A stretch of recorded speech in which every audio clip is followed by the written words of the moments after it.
We're live. We are recording this podcast right now, Friday afternoon, April 18th. Want to get a podcast out there before the end of the week. Chase, we were waiting all week for some BYU basketball news to talk about, maybe another commitment. Obviously, Rob Wright signed this week, but, man, it's been real quiet on the BYU basketball news front. Yeah, ever since that bomb dropped, it seems it has been pretty calm. And what we saw this week from the rest of the basketball world is that the transfer portal isn't even close to being set or settled. There is still a lot of players. First off, I mean, there's literally over 1,000 players still in it. And then there's tons of guys who have yet to even submit their name that are still considering it, still contemplating it. And this week obviously brought a lot of guys out of the woodworks. So I think it's safe to say that unless BYU is really set on someone right now, they're probably sitting around and just taking their time a little bit and seeing who else is going to enter, what else are they going to be intrigued by, who else is going to kind of catch their eye at this point in time as they build this team, because they already have a really good core. They have a really good sense of who 4 of the starters are, and they're probably just looking to fill really specific pieces and holes right now. I know there's some really exciting guys entering the portal. And maybe BYU is going to be in the mix for a few of them, and we can talk a little bit about that. But right now, I think it's safe to say BYU is kind of just taking their time, scouting out the rest of the field and the portal, and just waiting to see where the chips kind of fall and where they land in all of it. We were talking about that before we started recording, where you look at some of the big names that just hit the portal. You got Stojakovic from Cal, great player. I love him. I don't think he ends up at BYU, but big fan of his game. You got Stojakovic, you got Darrion Williams, you've got some other guys, Reed from Alabama. I think he's going to NC State, to be honest, from what I'm being told. But you see these big-name guys in the portal. The thing we kind of talked about before we were recording, Chase, is that there's only one ball for this team, and eventually it's like, look, you kind of want the rest of these guys on this team now to really buy into their roles, and you're kind of looking for the guy that kind of bought in like Mowat Mag did, where, hey, I'm going to play defense. I'm going to be able to sit in the corner and knock down threes when I need to be. Because, look, Rob Wright's going to need the ball in his hands. Richie's going to have to be able to take a lot of shots. AJ's obviously going to be taking probably the most shots on this team. Kaba's going to be a lob threat. He doesn't need the ball offensively. But if you have 4 dudes who really demand the ball offensively, it kind of gets tough. Yeah, you can beat them in so many different ways. You can never have enough talent on a team, obviously, but at the same time, it's tough when all those dudes need the ball in their hands to be truly effective. Exactly, and that's why when we hear some of these guys who are still in the conversation with BYU, you start to think about it and be like, how exactly would that fit? How exactly would that work with the rest of this roster here? And don't get me wrong, like really talented guys, it's never like, oh, we don't want them. Those guys are that good, but you also need to build a team here. You need to figure out who is going to fit best with who, doing specific roles, who's going to be willing to sacrifice their shots, right, on this team who already has 3 legit shot takers and ball handlers and guys who are going to get the bulk of the minutes. And so if you're BYU, you're looking for those specialists, and we've mentioned it a lot of times, but you need guys to hold it down on the defensive end, and then you need a bunch of 3-point shooting. You just got to be able to space out the floor. And then honestly, I think you're set. So if I'm BYU right now, I'm really taking my time, and I'm really just starting to coax in and just talk to, okay, who's a knockdown shooter that can come in, doesn't need the ball all the time, doesn't need to be handling it, can sit in the corner and do that for us, who's going to be able to, like you say, buy in, play defense, kind of do the scrappy, the dirty work that isn't very sexy, but is pivotal, vital to a college basketball team's success. And so BYU is doing that. I know they are. I know they're not dumb. Like, they're not caught up in the excitement of, oh my gosh, we have money and we're becoming an attractive location. Like, let's just get everyone that we can. I think they are being picky, and we talked to Justin Young way back when, before last season even started. He said, we can start to be picky now. We can start to make sure we don't over recruit. That's a little bit what happened to this team last season, where they just had so many great players that you always feel bad about one person on the bench, or in last season's case, maybe even a few guys on the bench, right? And so this year, you want to find guys who are just going to fit those roles, fill in the gaps that's left on this team. But the core's set. I mean, I would be shocked at this point if we had another big splash from BYU. Instead, look for, a sneaky good pickup. He's a specialist in this area or this area. Yeah, because the other thing is, people like to do the whole BYU NIL thing. Oh, the church is putting up all this money and all this bull crap and whatnot. There is a limit on how much NIL they're going to spend on this roster. Like, you can't go over $20 million in college basketball for a roster. BYU starting five right now is probably going the 4 players we know of that'll be starting next season. It's probably hovering around $9-10 million at this point. I don't know how much more money you can put into a roster like that. Maybe they can, and we don't know. And they're going to say, we don't care. Blank check. Let's go $20-25 million roster. Let's do this thing. But I don't necessarily see that happening. And so there's the NIL aspect of it. The other thing is, like we just kept talking about, find the specialist, find the guy that can go out and be a bruiser defensively, but can also knock down a corner three, Mawit Mag 2.0, maybe with even a little bit more size. And then go get a backup point guard. I think it might be the biggest hole on this roster right now is they've got to come in and get a guy to be a backup point guard. I don't think that's Dawson Baker's role, nor do I think he necessarily wants to play that role. He wants to be a scorer. Yeah, and I think he can play that role very well. And we saw it, again, towards the end of the season, and especially in that Wisconsin game. He was huge for BYU, stretching the floor and getting penetration. So, yeah, I expect BYU to grab one of those backup point guards. It's probably someone from a school that maybe you haven't heard of before, maybe one that is a bit smaller, but sometimes guys, like, those are the best grabs. I don't want anyone being like, what is Northeastern State? Like, sometimes those are the best grabs. You think about some of the great players in college basketball this season and where they started to where they are now. I mean, Janai Broome started at Morehead State. You had Mark Sears played for Ohio. Like, a lot of these guys work their way up now and become stars. And not necessarily BYU is looking for that like guy to carry a team next season, but don't be shocked if they grab some guy you never heard of, maybe even from a D2 school, maybe from a lower program that is going to be great at this one specific thing that they're going to need. The other aspect, Karter, that we talked a little bit off camera is the international route and what BYU has with the motion going there between some of the international guys they've been able to grab in the recruitment process in the last season. Yeah, I would not be surprised if they were going big on the international pipeline right now. It's just, okay, hey, how does this particular guy fit in this role?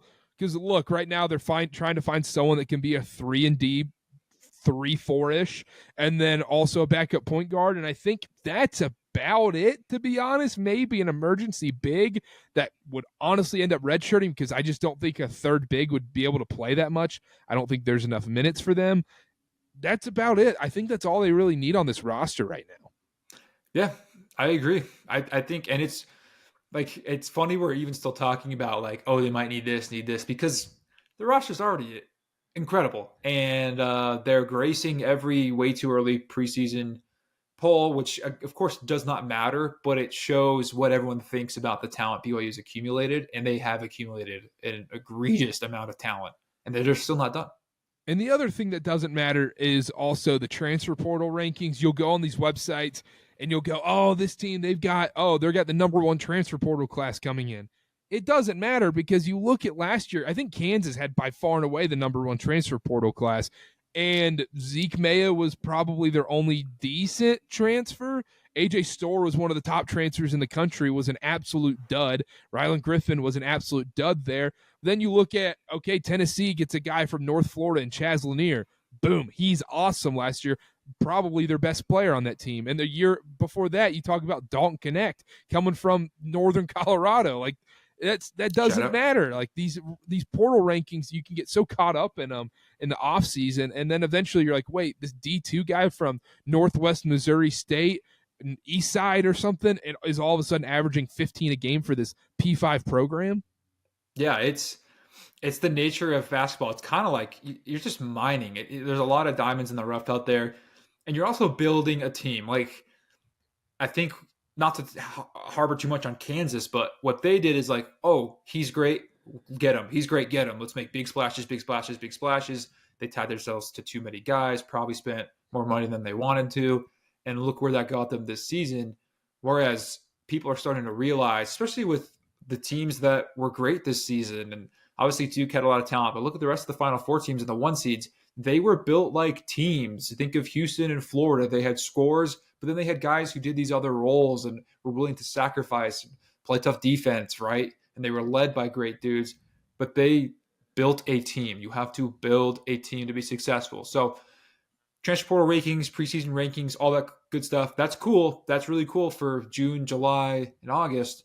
But when it comes March and April, you want a team. And that, look at the best player in the NCAA tournament. Walter Clayton came from Iona, and then all of a sudden is the best player in March Madness, wins a title for Florida and everything. So the other thing, where do I want to go here? Where do we want to go here, Chase? The other thing about this is I kind of want to go back to the NCAA tournament a little bit, because people are complaining about, the Cinderellas and everything and all that kind of stuff. The one positive I will say about the portal a little bit is where these Cinderellas are going to absolutely succeed is finding these guys in D2, D3 JUCO ball, and which actually makes D2, D3 JUCO ball matter 100,000 times more now. And you can go grab these guys. I think the idea that Cinderellas are dead is crazy. I think it was one bad year, because you look at next year going into college basketball, I'll be honest with you, I don't see a team or a set of teams that are up and away, far and away better like we did this year, because, look, we kind of knew that, hey, there's going to be about 3-4 teams that are going to be top of the top elite, and especially going into March Madness, we knew that. Next year, if you look at these rosters, I'm like, man, there's 15 teams I think could win a title.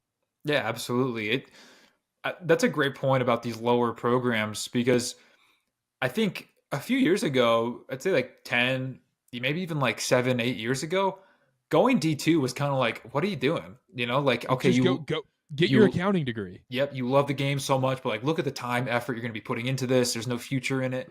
That's completely not the narrative anymore. It's, you can go D2, you can go JUCO, you can go all these routes, get noticed, play well, develop, and then you're going to make, especially if you're a basketball player, you're going to be wealthy, man, in a couple years. If you're dang good, and if you develop, if you learn, if you grow, you're going to be rich and playing basketball on the highest stage. And so that has kind of been the progression that we've seen in the NIL and the transfer portal space that has been really good for these guys, and good to see talent. 10 years ago, all these players we just mentioned, we never get to see them play on these big games. And where would we be without that? I mean, it's kind of sad to think about. Whatever. College basketball would not be the same. We wouldn't know half these characters. And then those guys end up getting NBA contracts and end up being legit NBA players. That's all because of what the transfer portal's done. So, not to defend it too much, there's a lot of things wrong with it, but you're absolutely right, Karter. Yeah, they just need boundaries with it, and then actual, like, hey, you can't do this. Like, there's got to be a punishment for you sign and then you believe all this crap and whatnot. The other thing I wanted to ask you about that is, okay, Chase, think about when did you graduate high school? 18, 19? 18. So you graduate high school in 18. Just imagine you're graduating high school now in 2025. I know you had a couple D2 offers and whatnot. That totally changes how you're thinking about your future of your life. You're like, oh, man, you know what? Like, I've got decent height. If you're listening to this, Chase is 6'6". You're like, you know what? Like, I could go play D2 ball. If I ball out in year 1 or 2, I could transfer. All of a sudden, I'm making solid money. Yeah, the options are just way wide open. And as someone who kind of went through that process a little bit and was talked to and approached by a few people, I was like, why would I do that? What is the single point in doing that? But now there's so many more options, and that's just, I mean, like I said, brings so many guys to the woodworks and changes literal lives and programs. So, whenever we've like, you and I have talked to former players and whatnot, former college guys, and you can tell they're super bitter about NIL, which rightfully so, because it's ridiculous. The thought of a coach buys you a cheeseburger and all of a sudden you lose 50 wins or whatever, all that bullcrap. All these former guys are upset about they didn't get their NIL money. Are you going to start being in that camp? Like, are you going to tell your kids when you get older, like, yeah, man, like the NCAA just screwed me, man. I could have had that bag, Well, dude, life would have been so different, man. No, I think I made the right choice in life. I think I'm okay. Doing it now, let's say 2025, Chase, you're 18 years old, graduating high school. You going D2? I think. Or are you going to BYU as a student? Oh, man. I might go play some ball. Yeah, I might try it out for a year because that's the beautiful thing about it. If I'm like, okay, I tried out for a year, it's not working out, I'm not looking bright, then I'll transfer. Then I'll go somewhere for just school. Yeah, I'd probably try it out. I don't think there's any doubt about it. I would have 1,000% played D2 ball or even D3. I don't know. Yeah, you might a little bit in the dregs. That'd be a long haul. You 3 years, in D3 maybe you bounce up, you keep progressing. D3, you'd have to ball out in year one.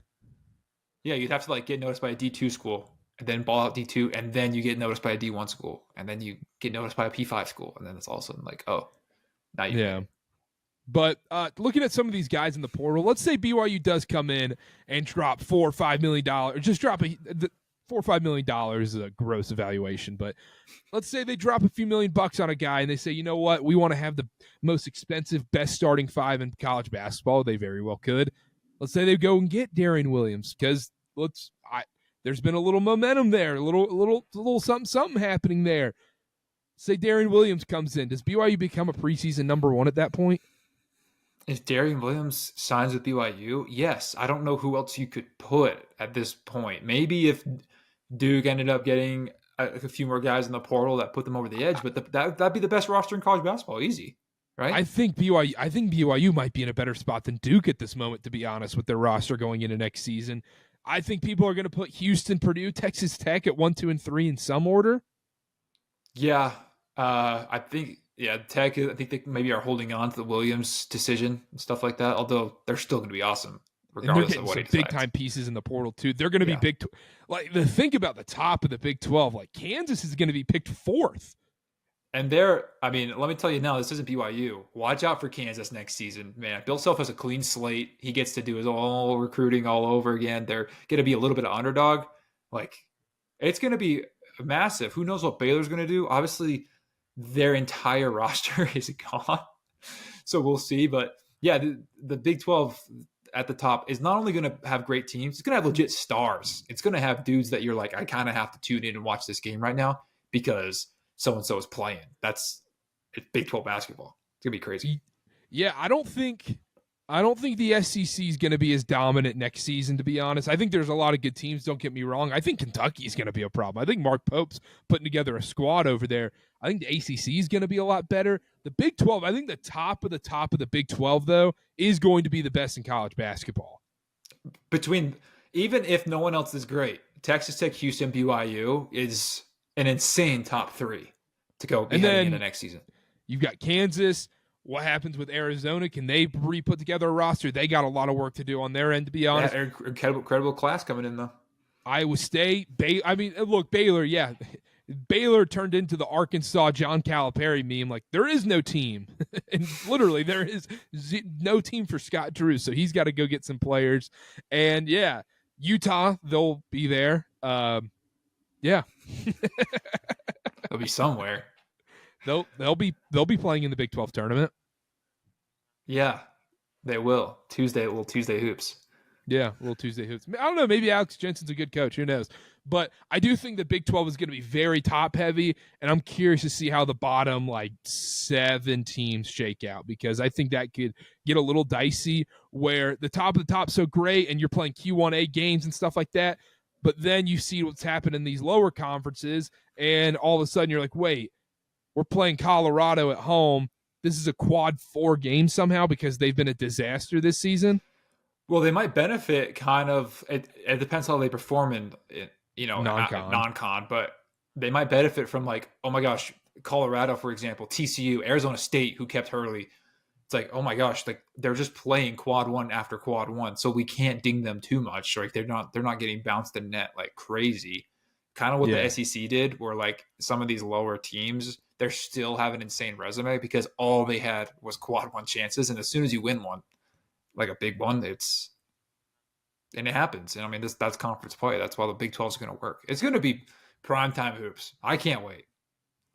I cannot wait for next season, but we're going to be saying that for the next 6 months. So every single pod will have the I can't wait for next season counter because it's going to happen every single episode. The other thing I wanted to touch on, Phoenix Suns fire Mike Budenholzer. Biggest shock ever. And you're like, this is an NBA pod. What are you talking about?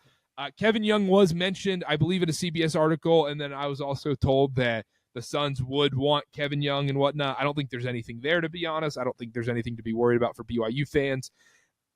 Because you look at the situation and you go, the Phoenix Suns is probably the worst head coaching job in sports right now, in pro sports. Yeah, I mean, I don't know what the Chicago White Sox are up to. The A's? The A's. I mean, like, it's the dregs of the dregs. I don't think people realize just how bad it is in Phoenix. And if you're a Phoenix fan, like, I'm legitimately sorry for you. You're the worst situation in the entire NBA. And it is ugly. It's bad. I think there was a time when Kevin Young really wanted to be the head coach of the Phoenix Suns. I think there was a moment where he's like, that is my dream job. And he was interviewing right just before he got hired here at BYU. But when he was approached with the job, when he came here, he said specifically in the press conference, he's like, this life is better for me than the NBA life. I'm not on the road nearly as much. I get to spend time with my kids, with my wife. His wife was also like a big factor, and she's like, I think we want to do this more because I want you at home more. I want to, like, I think basketball and college is just a more chill ordeal, and you have one of, if not maybe the sweetest setup in college basketball right now, like one of the most desirable jobs with what you have going on. So it doesn't make a lot of sense to me. I think the only reason it would ever happen, and for the record, like, it's not going to, is if he just has this unbelievable desire to be like, my dream for life was to be a head coach in the NBA, and I just have to do this. Like, I just have to do it. But I don't think that's the case. And also, I think that opportunity comes down the road, and it's going to be a better opportunity because I don't think there's much of a worse opportunity than this. Yeah. But I also get it from the Phoenix Suns side because you look at Kevin Young, you go, okay, all these dudes in the building loved this guy. Our top guys, Devin Booker, even Kevin Durant, when Chris Paul was there and everything, all these top dudes loved him when he was in the building. And that does matter in the NBA, man, because 70% of the job is, hey, the players like me. They're not annoyed by me. My message isn't getting old with them. My voice isn't getting stale.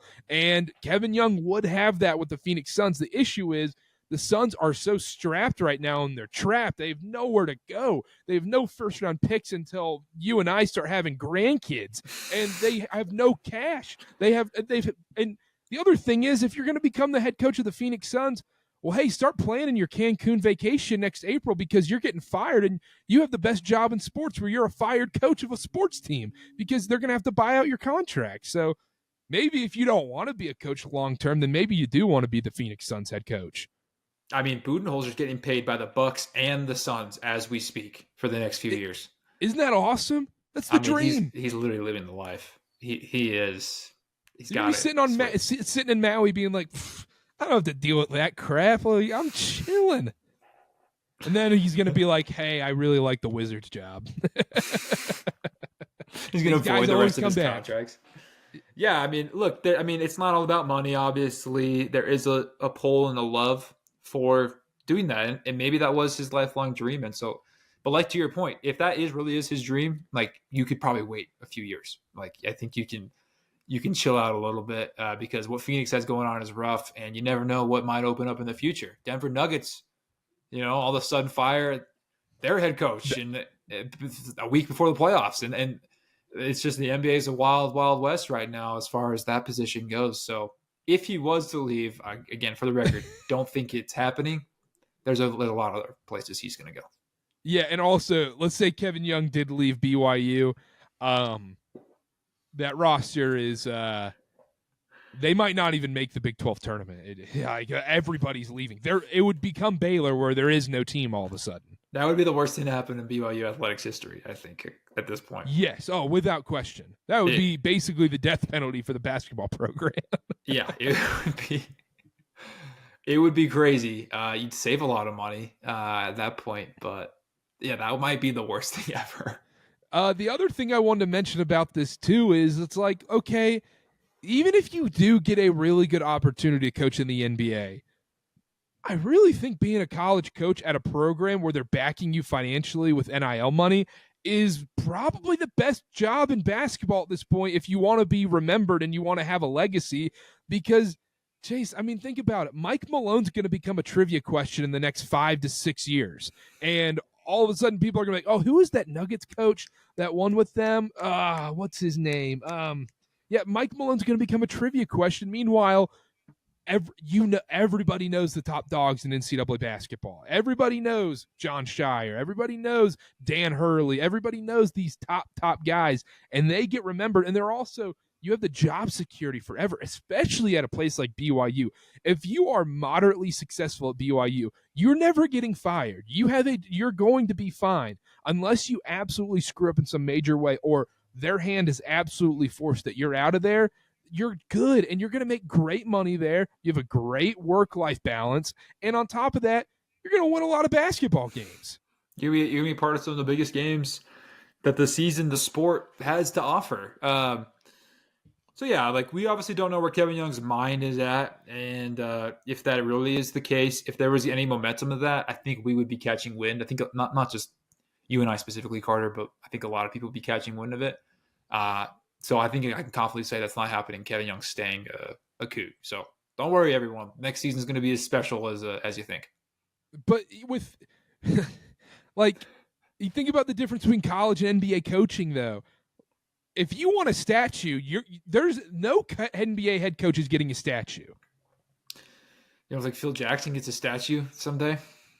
That's it, maybe. And how many champions did he had to win double-digit championships? Like Greg Popovich might get one. Greg Popovich, I bet Popovich gets one. It's because he stayed, and that's what's special about college in basketball. The feeling, the camaraderie, the pride, of sense of community that comes with a college team is so much more potent than an NBA team, especially these big market teams like the Lakers or even the Bulls, Celtics, like big city presences, but winning at a small college, in East Lansing, Michigan, right, has immortalized Tom Izzo forever, right? And winning at Duke, Coach K, and having the career he had immortalized him forever. Even like, oh, it's Duke. That's like the biggest school. Yeah, well, guess what? It's still a small campus in the middle of North Carolina. Like, that has so much pride and so much, I don't even know, like, there's so much magic in it. There's so much feeling that you just don't get with pro sports at all. That's what makes college sports so special, to your point. Jim Valvano. Obviously, there's more to the story of Jim Valvano, but he won one title at NC State and had a solid tenure there. He wasn't there for 15, 20-plus years, and he is revered in Raleigh right now and forever will be. And that's the difference between college and the NBA. Like, dude, obviously Nuggets fans appreciate what Mike Malone did, helping them bring a championship to Denver. Same time, you're going, all right, like, thanks, Mike Malone. They're not upset he's out of there. Who's next? Yeah. Who's next? Like, you think about BYU. I was trying to think who's a coach that would do this. LaVelle Edwards. He won one national title, had amazing seasons. He had rough patches, up and downs, but the stadium is named after him. Immortalized forever. And he changed football in a lot of ways. And obviously he's an amazing coaching tree and all this stuff, but it's because he was there. He stuck around and built an amazing program at BYU. So no BYU fan could ever be a fan if they didn't show appreciation, love, and know who LaVelle Edwards was. Right? And we talk about in the NBA where these guys' voice gets so stale so quick, and they're like, yeah, I'm done with this guy. I don't want to hear the same message to get back on defense from this guy. They need another voice in there. In college, since there's so much turnover, you never have to worry about that because it's so year to year at that point, especially the way Kevin Young and this staff's going to be doing it because they're going to get a top draft pick each year. And so it's kind of different with moving parts each time. And you can have that level of, okay, we have some returning guys bringing that production back. And then these new guys in that aren't old of this voice, they're like, oh, man, I'm ready. I'm eager to hear what this coaching staff has to tell me and teach me. And so I think that's a big advantage for college over the NBA. And Carter, you get to pick your team. You get to pick who you get to coach. Like, I feel bad a little bit for Budenholzer. I don't feel he's getting paid millions of dollars to do nothing now. But I feel bad, like, those guys hated him off the bat. Like, and he didn't get to choose. He just took the job, right? Which he would have taken. Anyone would have taken. And they're like, do your best. Do your best, bud. And he's like, I'm trying. But Kevin Durant hates me. He's the best player on this team, the proverbial leader of it. Everyone else is following him. I've lost the locker room. I didn't choose this team. I didn't choose these guys. College, man, you get to recruit exactly who you want. And typically those guys already have a lot of love for you. So to your point. It really is. I mean, and people talk about it, right? We've seen a bunch of these guys retire and move on, saying, with the recruitment, NIL, everything coming in, it's just too much of a grind, or maybe the sport's changed because you do have to recruit year round. But it's interesting, the dichotomy between the two. And right now, with the way it's trending, college basketball's in a much, much better space, head coaching wise. I love it. Other news, Townsend Triple hit the portal. Shout out Townsend Triple. Shout out the memes. Yeah, wish him best of luck. I don't. Yeah, best of luck. I hope he has a great time. I hope he lands somewhere nice. I wish every BYU player who's heading out best of luck, man. Have a good career, and I'm not gonna lie, as someone who doesn't necessarily love the University of North Carolina, it would have been tough for me to root for Cannon at UNC. I would have rooted for him individually, but hoped that North Carolina lost each game. It's tough. Yeah, that would be tough. I've been seeing some discourse, Karter. I think we should share our 2 cents on it. I mean, BYU basketball is changing, sports in general, but guys like Dallin Hall are not going to be very commonplace. Guys like Trevin Knell are no longer going to be a huge part of this program. And for years, pretty much since its inception, BYU basketball has been a place where a guy since he's 18 years old. You get to know him for like 6 years with the mission, right? And you get to root for him for so long. And now it's changed. You're going to get transfer portal in, one and done guys, all these transferring in and out. You're not going to have a lot of, I was here for 4 straight years left in college basketball in general, but even at BYU. Can I zag? Sure. I think guys are going to start staying more. In all of college basketball, or maybe not in the next year or two, but I think eventually once all the rev share comes in and everything, once these schools kind of figure out how we can get these contracts to be legally binding and they can't leave and whatnot, they're going to start signing these guys to multi-year deals. And then I think you start seeing guys stay more, and there's a little less craziness every single offseason and even during the season at some points as well too. And I think another thing that's going to have to start happening too is, like, are they going to have to make these contracts public where, hey, let's say so-and-so player signed a 2-year deal, so then people know. I think it's almost beneficial for the school or the team to, like, for the fans to know, hey, this guy signed a 2-year deal, and if he's acting up in year 2 of that deal, then, he's clearly trying to weasel his way out of here and, hit the portal again and whatnot. But I think we start seeing guys stay a little bit more once that stuff gets figured out, though. But you're right. The way BYU basketball specifically is going with the one-and-done guys, look, guys who are going on LDS missions and stuff aren't one-and-done basketball players, and so you're not going to get those guys as much at BYU if you're trying to compete for a national title in year 1. Yeah, it's just the landscape has changed, and BYU's at the forefront of it. They are trailblazers in this space now. It's crazy to think about, and we've been talking about it for a year now with everything that's come out. But just this season's gonna show exactly how much progress BYU has made. It's been a huge leap. And I never would have guessed in just a couple of short years, they're now going to be preseason top 5 team. They're going to have all these aspirations to do incredible things in the Final Four, talking about playing in April and things like that. But this is the roster to do it, man. This is the coaching staff to get it done. Keelan Marion just hit the portal. I'm seeing texts as they come in too. Yeah. Wow. I just got about a dozen text messages saying Keelan Marion hitting the portal. Yeah, that's a shock. That is that was done and everything. That wasn't a concern from what we were hearing, Chase, which is kind of crazy to think about. I know this isn't a BYU football podcast. I think, Chase, for football season, people have been asking us, you guys need to do stuff for football and whatnot. I think football, we just do some live reactions. We might help on the little church ball feed. Yeah, I think people would enjoy it. I don't think we'll do like podcast forms or maybe breakdown previews and be like, oh, Iowa State second string linebacker, he's dealing with a wrist injury, and you need to watch him on the outside edge when blah blah blah. No, we'll do live reactions. I mean, I'm down. I think the people will be down too. No, I love it. But yeah, Keelan Marion hitting the portal. That's bad. That's bad news. Yeah, it's actually not great. It's actually not great for the Cougs. Yeah, because they're going to need to Fill that Well, role. hopefully we get some good basketball news. Let's wrap up shop there. Chase, we got to pat ourselves on the back, man. We had no news to work with in 35 minutes in this thing. We basically did a recommitment for you going back 7 years ago. Be like, hey, are you going to go D2, Chase? I'm happy to announce I'm headed to Metro State, Colorado. You are headed to Boston this weekend. Headed to Boston. You're going back home. Going back home. Get to see the grandparents.